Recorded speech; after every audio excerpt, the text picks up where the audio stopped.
Have you ever walked into a room in your own home and felt something heavy, something you could not explain, something that had no name but sat in the air like a stone?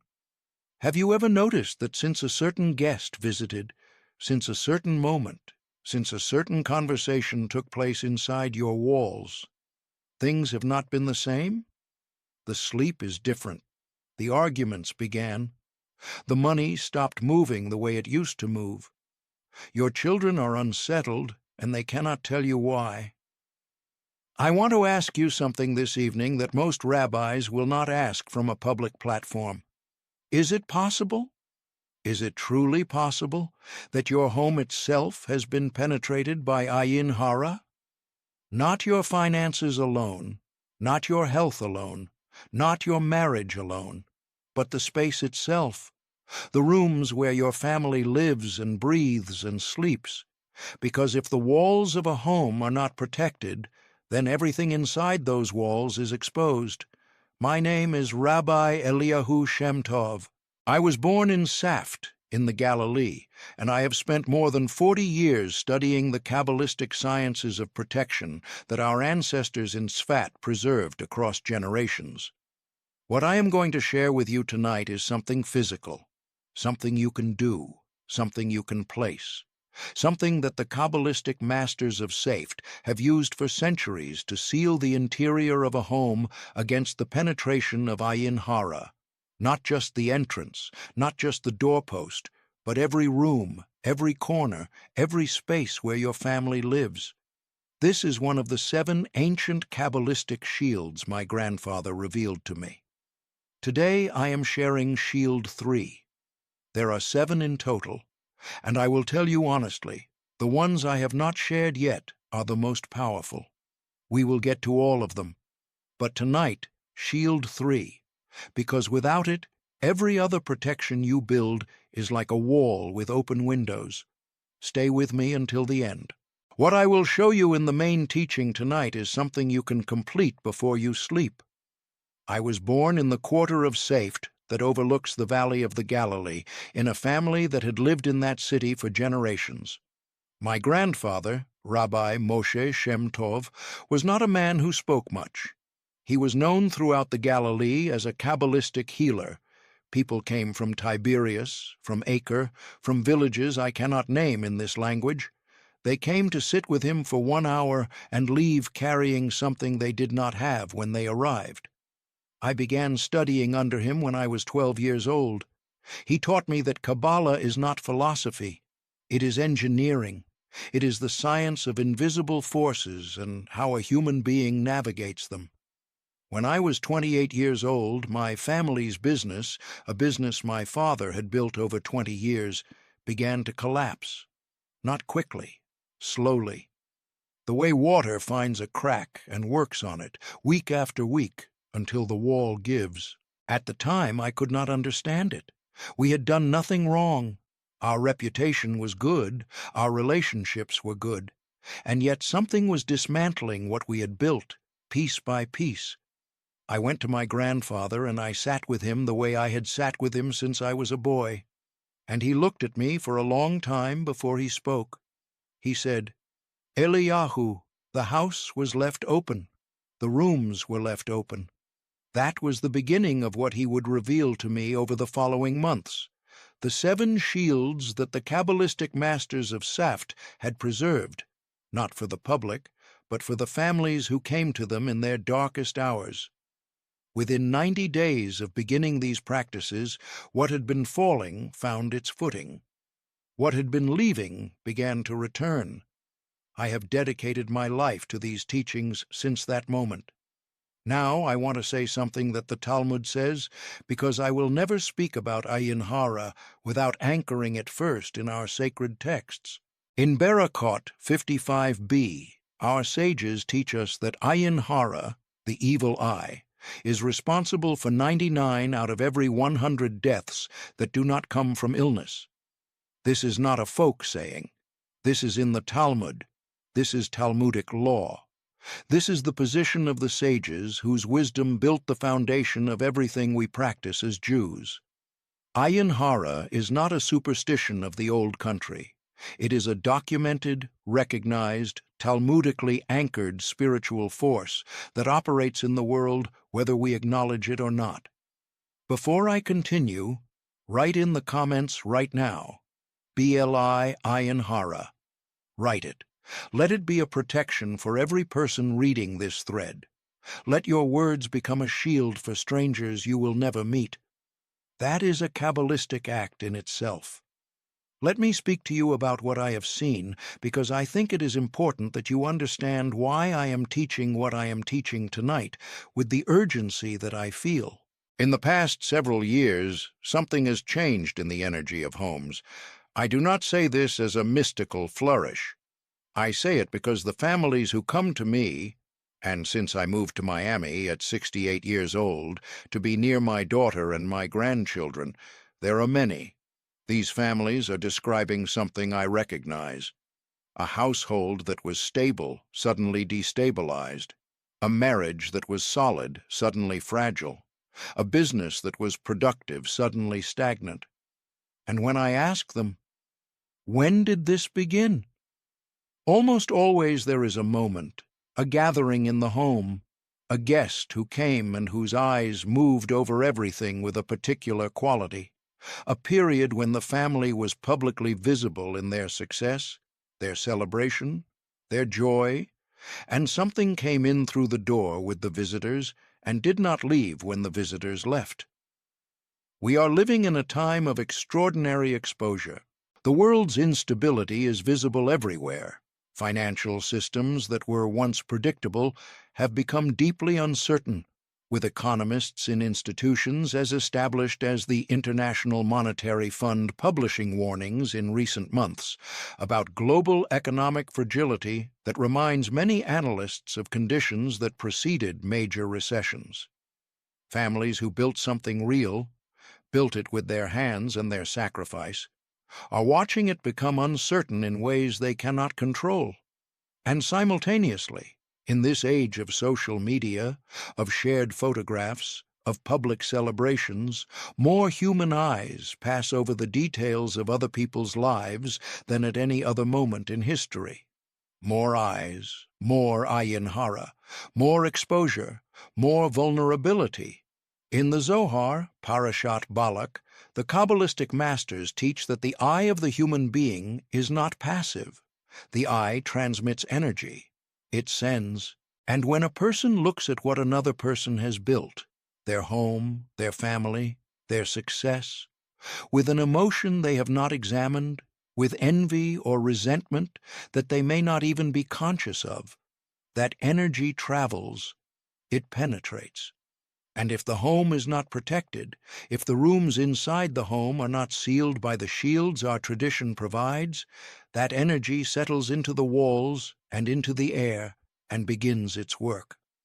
My grandfather used to tell me, Eliyahu, the house has a body, the front door is the mouth, the windows are the eyes, the rooms inside are the organs, and if a sickness enters through the mouth and you do not treat the organs, treating the mouth again will not save you. In 40 years of practice, the single most common mistake I have seen among Jewish families who do know about ayin hara is this. They protect the entrance. They have a mezuzah, and the mezuzah is essential. It is commanded, it is one of the shields. But they stop there. They assume the entrance is the whole fortress, and then they wonder why the protection is not holding. They wonder why what enters through the door, when it enters spiritually rather than physically, is not stopped. The entrance is where you greet the world, but ayin hara is subtle. It enters with people you invited. It travels in the words spoken inside the rooms. It accumulates in corners where light does not reach, where no sacred intention has ever been placed.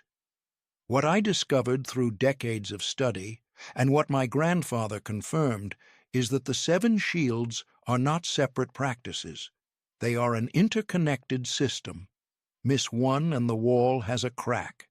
And tonight's shield, Shield 3, is specifically designed to address what happens after the entrance, what lives inside your home, what fills the rooms where your family's most vulnerable moments happen.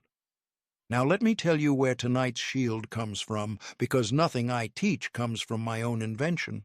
I am a transmitter. My grandfather was a transmitter. The chain of transmission goes back to the Kabbalistic masters of Safed in the 16th century, to the Ari HaKadosh, Rabbi Isaac Luria, whose school in Tzfat produced the most profound systematic Kabbalistic understanding of protection that our tradition possesses. The practice I am sharing tonight draws directly from a combination of sources. The first is the Shulchan Aruch, the authoritative code of Jewish law compiled by Rabbi Yosef Karo, himself a resident of Safed, which addresses the protective functions of certain sacred texts within the home. The second is the Zohar's teaching in Parashat Pinchas, where the Kabbalistic masters describe how specific combinations of divine names and sacred verses create what they call a reshima, a spiritual impression that pushes impure forces, klipot, away from a space. And the third is a tradition preserved specifically in the Sephardic communities of Safed, transmitted orally from teacher to student, regarding the protective function of Psalm 91 when used not merely as a prayer recited aloud, but as a physical presence within a space. Psalm 91, Tehillim 91. I want you to hear what this psalm is. The Talmud, in Tractate Shavuot, refers to it as Shir Shel Pegaim, the Song of Calamities. It is the psalm that addresses the forces that travel in darkness, that move at noon, that strike at the side. The sages recognized this psalm as containing within its verses a form of protective architecture, a sacred structure that does not merely ask for protection, but creates a spiritual environment within which klipot cannot rest. My grandfather called it the room's own mezuzah, not the mezuzah of the doorpost, which guards the threshold, but the mezuzah of the interior space itself. Today I am sharing Shield 3 of the 7. There are 4 remaining after this one, and the most powerful I will share only when I believe you are ready for it. What I can tell you is that Shield 3, placed correctly, placed with the proper intention and the proper preparation, is what transforms a house from a container of people into what the Zohar calls a mishkan, a dwelling place for the Shekinah, the divine presence. When the Shekinah dwells in a home, Ayin Hara cannot take root there. This is not poetry. This is the teaching of the Zohar Parashat Balak as clearly as anything I know. Now let me take you through the practice itself. This is variant of what my grandfather called the interior ceiling, and I want you to approach it tonight with seriousness, not with anxiety, not with fear, but with the quiet gravity that sacred acts deserve. Begin in the evening. After nightfall is preferable. The reason is Kabbalistic. The hours after sunset carry what our tradition calls the energy of din, of judgment, but they also carry the heightened receptivity to protective intention. My grandfather always said, "The darkness is when the lock matters most. Do not rush this. Set aside 30 to 40 minutes. Turn off what does not need to be on. Lower the noise in your home as much as your household allows. You will need 4 things. The first is a printed or handwritten copy of Psalm 91, all 16 verses, for each room in your home. If you handwrite it, write it in Hebrew if you are able. If you print it clearly, with intention. The second is a small cup of water, plain water, not mineral water, which you will place to your right as you work through each room. The third is a white candle, unlit, which you will carry with you. The fourth is your own focused intention, kavana, which in Kabbalah is not a feeling but a directed mental act. You are going to hold in your mind one specific image as you work, the image of light filling a room from its highest point downward, the way water fills a vessel. Fix that image clearly before you begin. It is the most important element. Stand at the entrance of the first room you will work in. Before you enter, recite the opening verse of Psalm 91 aloud, in whatever language you can read it with understanding. Yoshev Biseter Elyon, he who dwells in the shelter of the Most High, will rest in the shadow of the Almighty. Recite it 3 times. As you recite it for the 3rd time, step into the room. This is the act of intentional entry. You are announcing in the language of sacred text what this room is now becoming. A shelter, a dwelling of the Most High. Move to the corner of the room that sits to your right as you entered.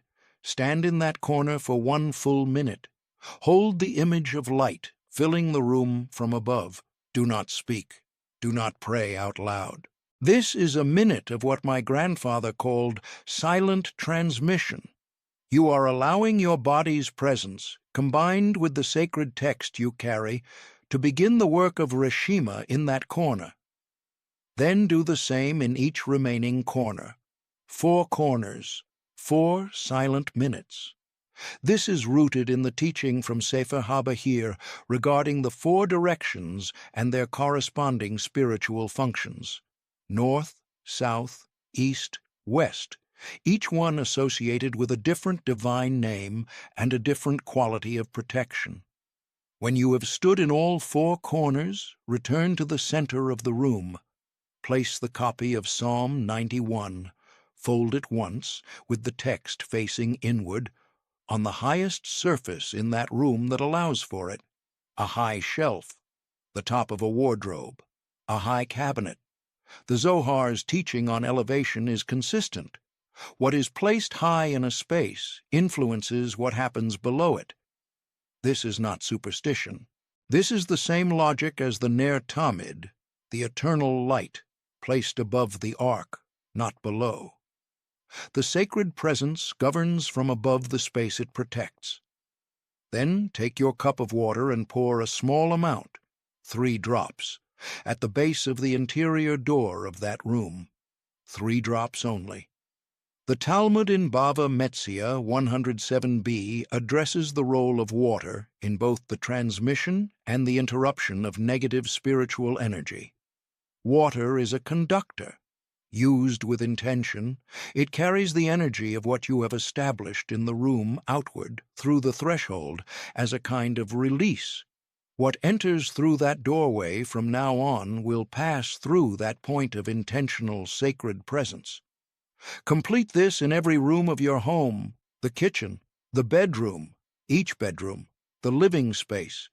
Do not skip a room because it seems less important. The Kabbalistic principle here is completeness. A system incomplete is a system with a crack. When you have finished every room, return to the main entrance of your home. Stand at the front door from inside, facing the door. Recite the final verse of Psalm 91 aloud: Oreko borech yamim, I will satisfy him with long life and show him my salvation. Recite it once. Then stand in silence for 3 minutes. This is the sealing. The rooms are now joined in your intention and through the presence of the sacred text into one protected interior space. There are 2 sacred warnings I must give you, and I give them with the same seriousness I was given them. The first, the water at each doorway must not be left longer than 3 days. After 3 days, renew it. Remove the old drops, wipe the threshold clean, and replace with 3 new drops, reciting the first verse of Psalm 91 again as you do. If you allow it to dry and do not renew it, the connection is broken. My grandfather was uncompromising on this point, rooted in the teaching from Ein Yaakov that protective practices, unlike permanent mitzvot, require renewal to maintain their active function. The second warning: the copy of Psalm 91 in each room must not be visible to visitors in a way that invites comment or curiosity. This is not about secrecy for the sake of secrecy. It is about what Pirkei Avot 2:11 teaches regarding Ayin Hara. Even the sacred itself can become a target of the envious eye if displayed with the intention of displaying. Place it folded, placed high, turned inward. Let it work quietly. The Kabbalistic masters of Safed were never theatrical in their protections. Quiet work, deep work. In the first 24 hours after completing this, pay attention to the quality of sleep in your home. Pay attention to the tone of conversations. This is not imagination.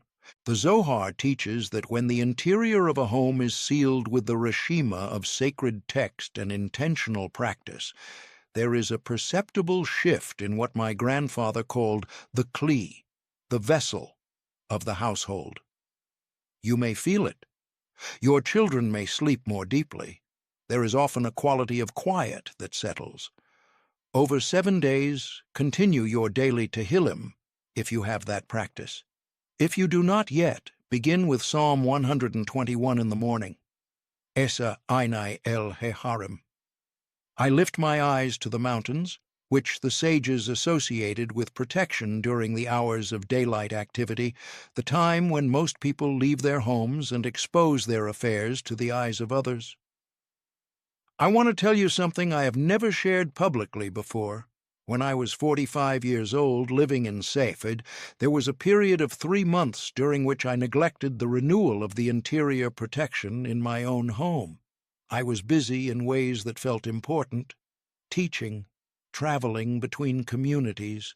I told myself the initial work was sufficient. Within 6 weeks, I noticed what I can only describe as a change in the air inside my home. My wife noticed it before I did. She said, "Eliyahu, something is off." And she was right. It took me longer than it should have to understand why, because I had allowed a blind spot, the assumption that protection once established does not require tending. The world does not stop generating ayin hara because we performed a practice once.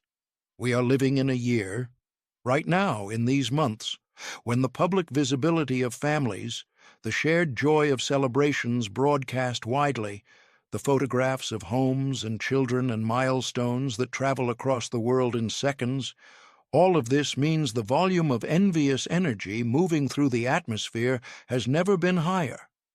And yet most homes are entirely unshielded in their interiors. My grandfather used to say, "Eliyahu, the shield alone cannot hold."